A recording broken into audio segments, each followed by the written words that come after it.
Hi, I'm Jenna. My life, pretty much like my coding, was streamlined, efficient, logical. I worked as a website developer for a big IT corporation. Every day was a new puzzle, figuring out how to make shopping online as easy as breathing for people who'd probably never meet me. Everything was ticking along just fine until they shuffled me off to a different branch to help jumpstart a sluggish project. That's where I bumped into Alex. Now, let me tell you about Alex.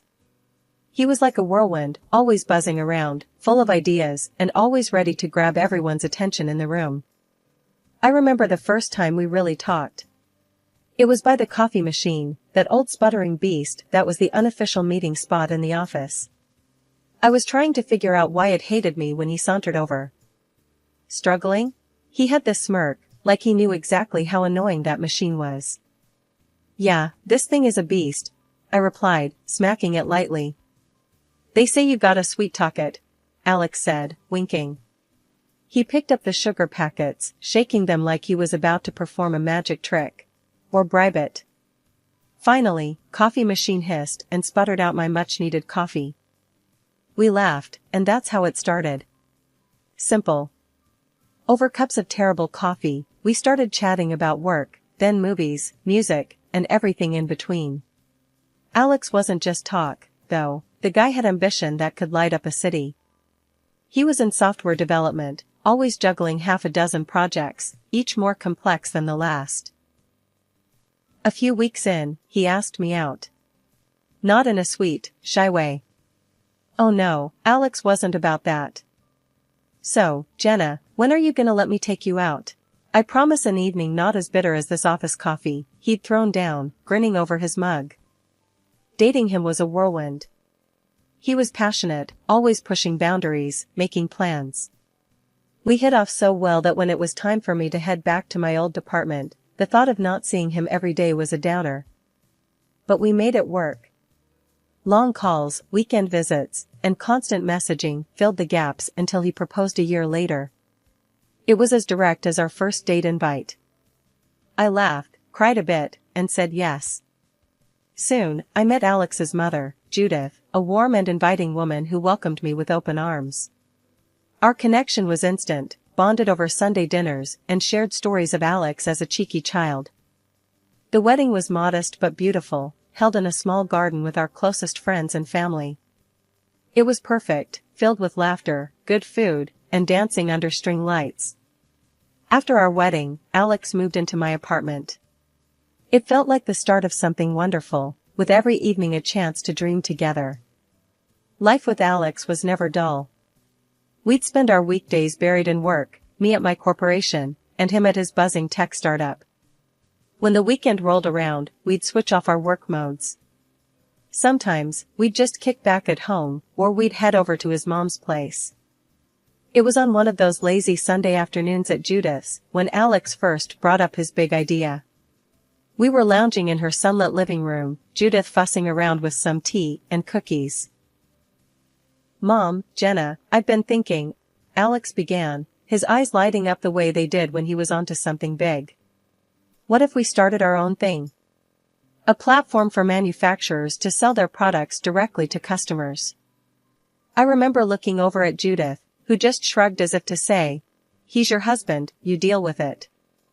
Alex, that sounds huge, I said, trying to keep my voice light. But starting something like that from scratch?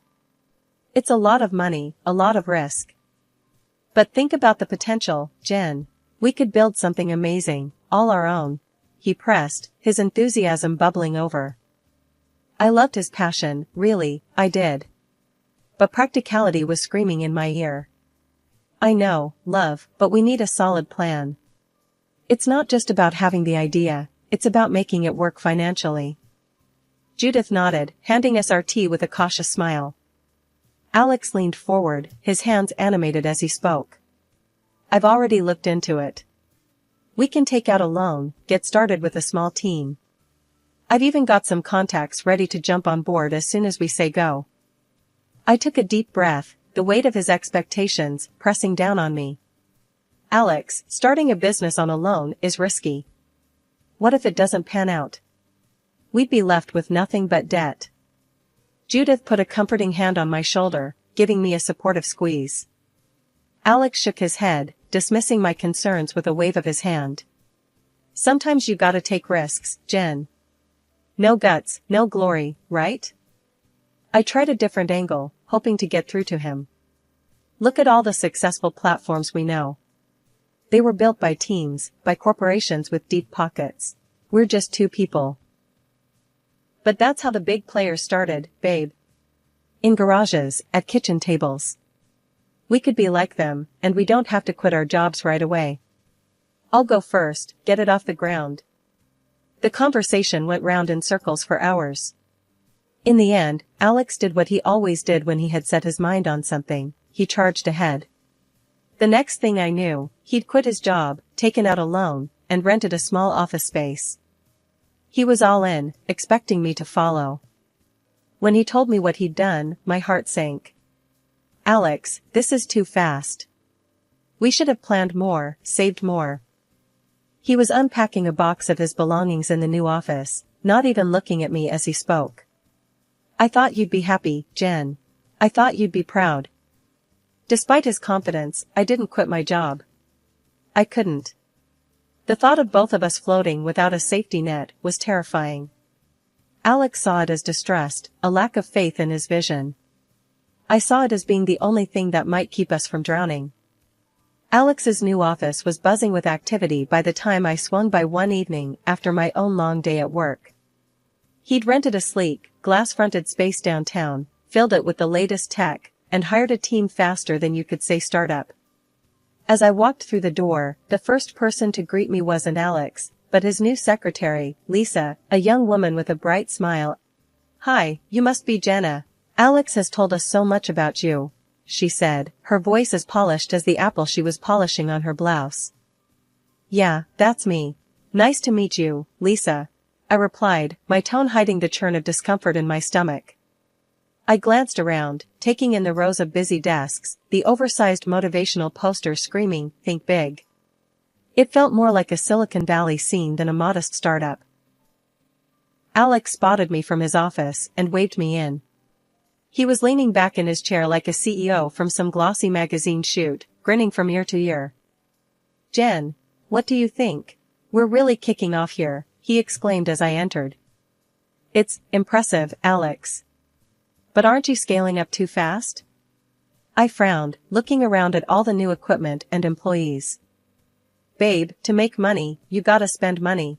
We need the best to be the best," he replied, his voice filled with that irritating confidence that had started to grate on me. "But hiring so many people so quickly, the fancy office, the tech, how are we covering this?"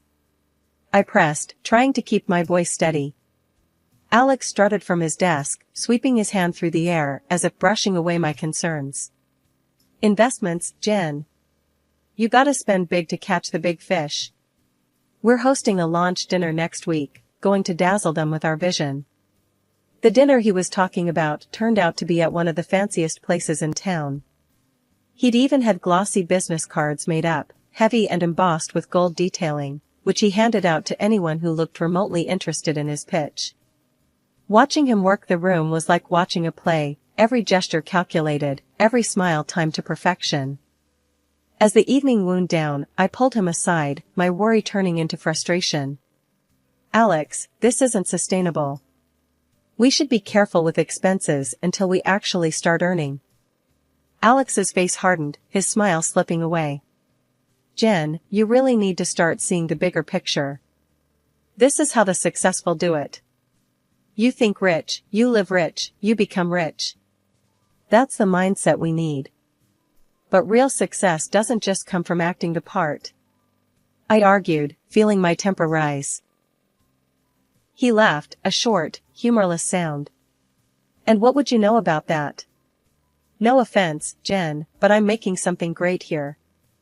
Maybe try supporting me instead of dragging me down, huh?" That stung. More than I expected. I backed off, swallowing the lump in my throat. "Okay, Alex. Okay." From that night on, I stopped pushing back.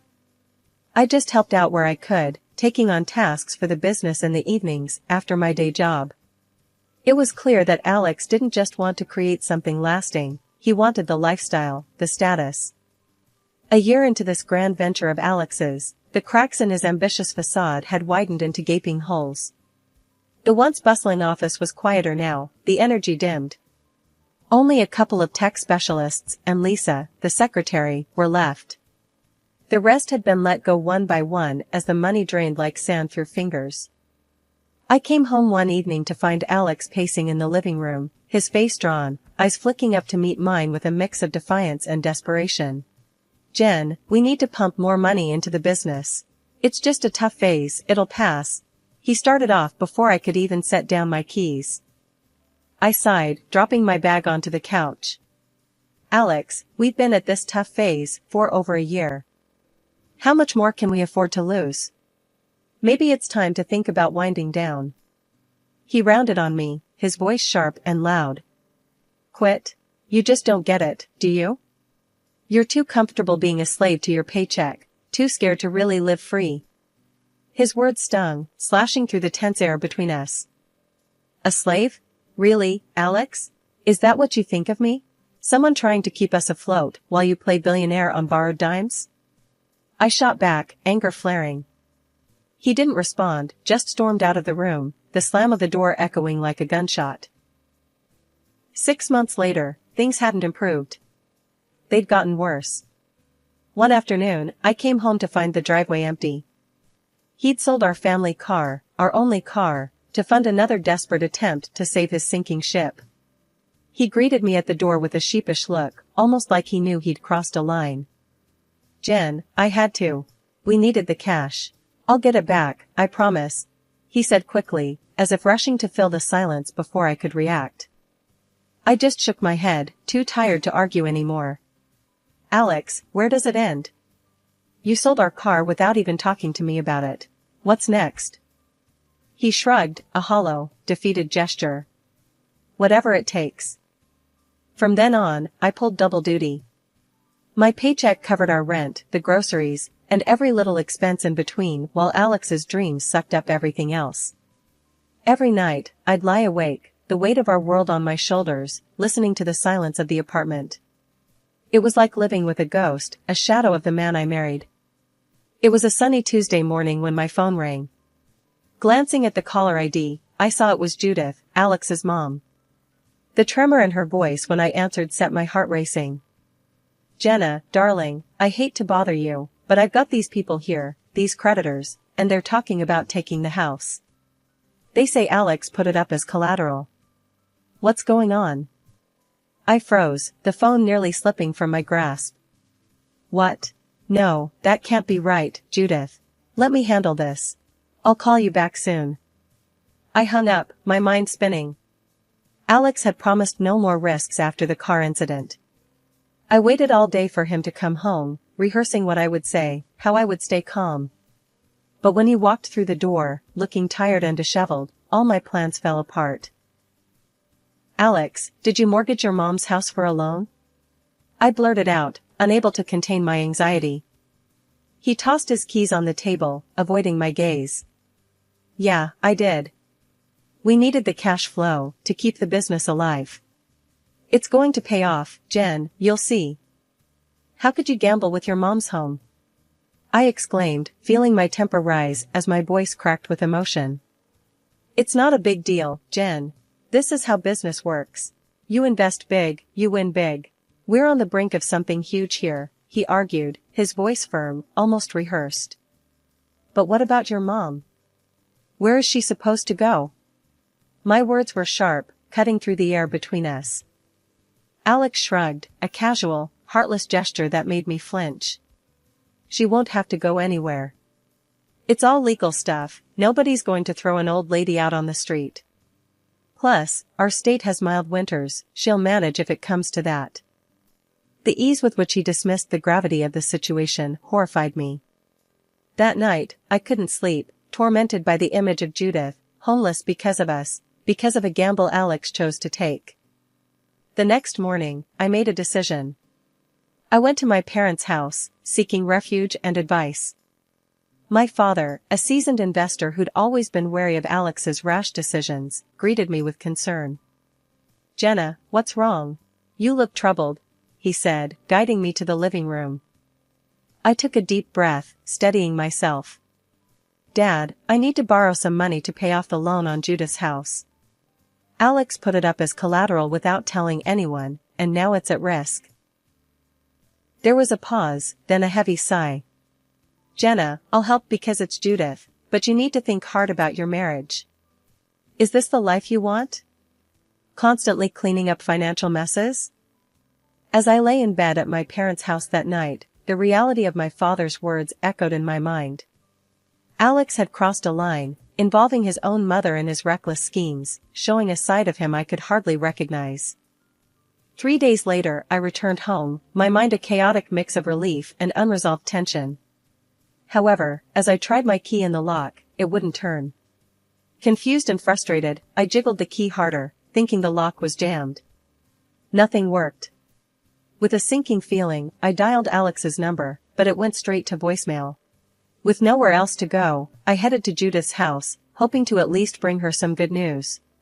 I arrived at Judith's to find her pruning her rose bushes, the sun setting softly behind her. "Jenna, what a surprise, dear. Everything okay?"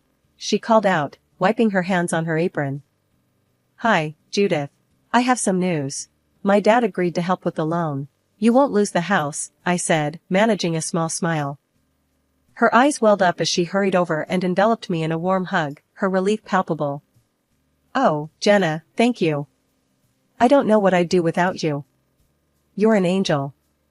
We were just stepping inside when the doorbell rang. Judith answered it, and there stood Alex, with Lisa clinging to his arm, smiling triumphantly. My heart froze.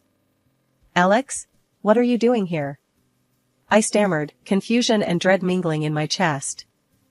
Alex's smile didn't reach his eyes. "Jenna, I see you've been busy. Unlike you, Lisa here supports me. In fact, she believes in me so much that we're together now. And oh, I filed for divorce. You're holding me back." Judith gasped, her hand flying to her mouth. "Alex, what?"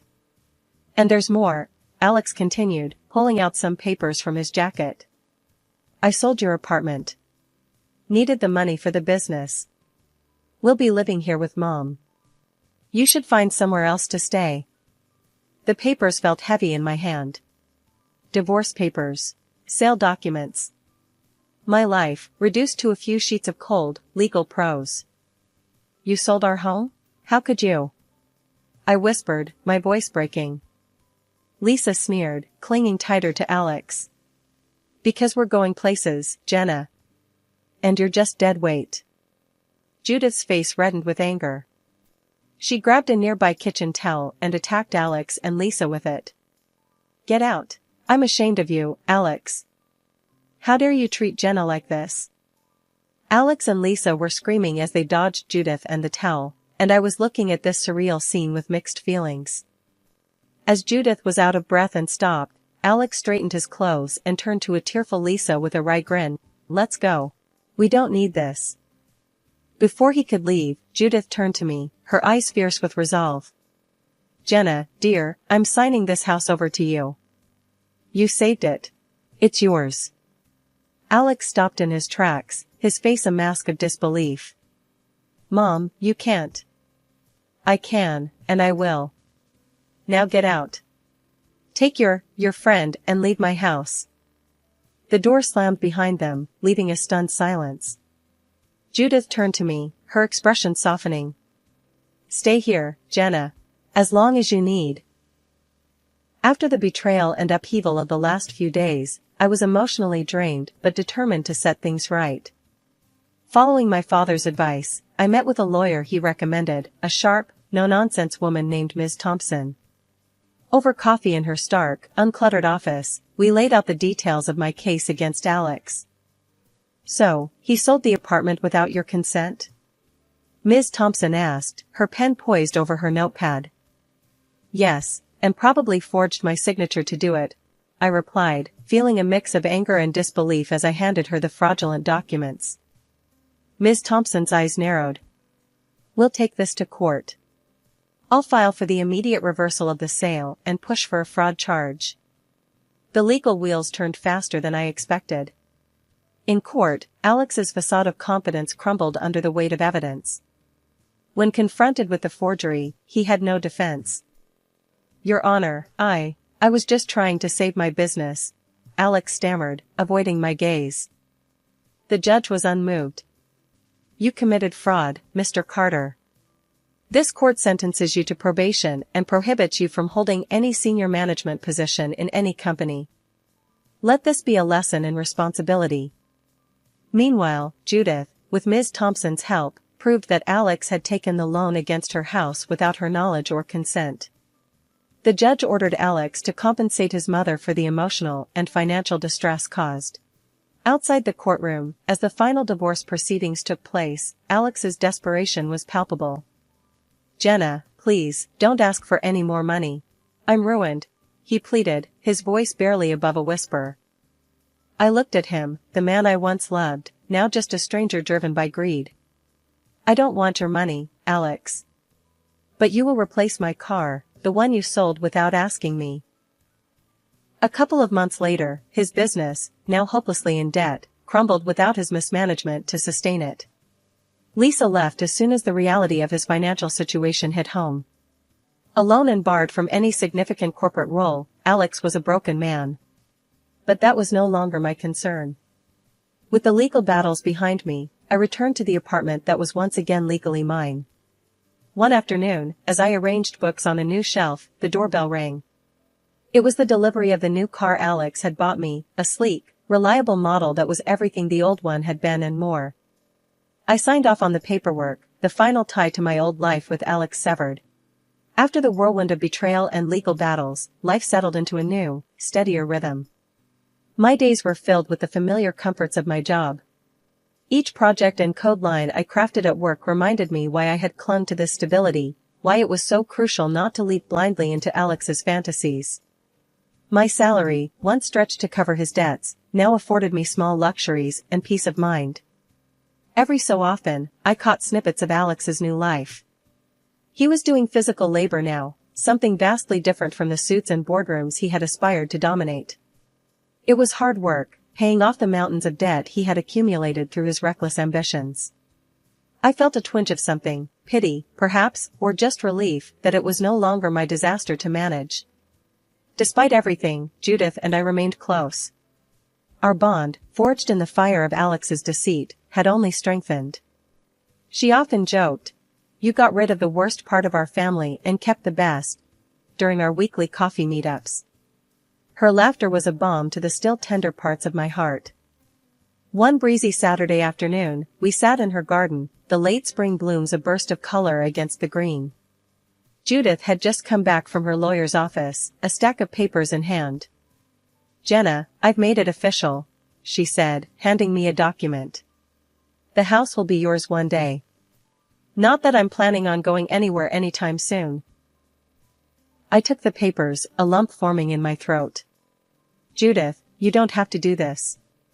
You've already given me so much." She waved me off, her voice firm but kind. "I want to, dear. You saved this old house, you saved me. It's only right." We spent the afternoon reminiscing and planning future renovations to the house, small projects we could tackle together. As the sun dipped lower, casting long shadows across the yard, Judith leaned back in her chair, her eyes thoughtful. "You know, Jenna, I always thought it was the big, explosive moments that defined us. But it's not. It's the quiet days, the simple acts of kindness, the steady work. That's what really builds a life." Her words echoed in my heart as I drove home later. She was right. Life wasn't about the dramatic falls or the swift climbs, but about the steady, often unnoticed, day-to-day resilience. Back at my apartment, I looked around at the space that had once been a shared dream, now solely mine. It was quieter, simpler, less extravagant than Alex had wanted it to be, but it was real and it was mine. The next morning, as I prepared for work, I felt a deep sense of gratitude. Grateful for the job that had sustained me, for Judith's unwavering support, and for the lessons learned. I was grateful, too, for my own strength, which had carried me through the storm and out the other side.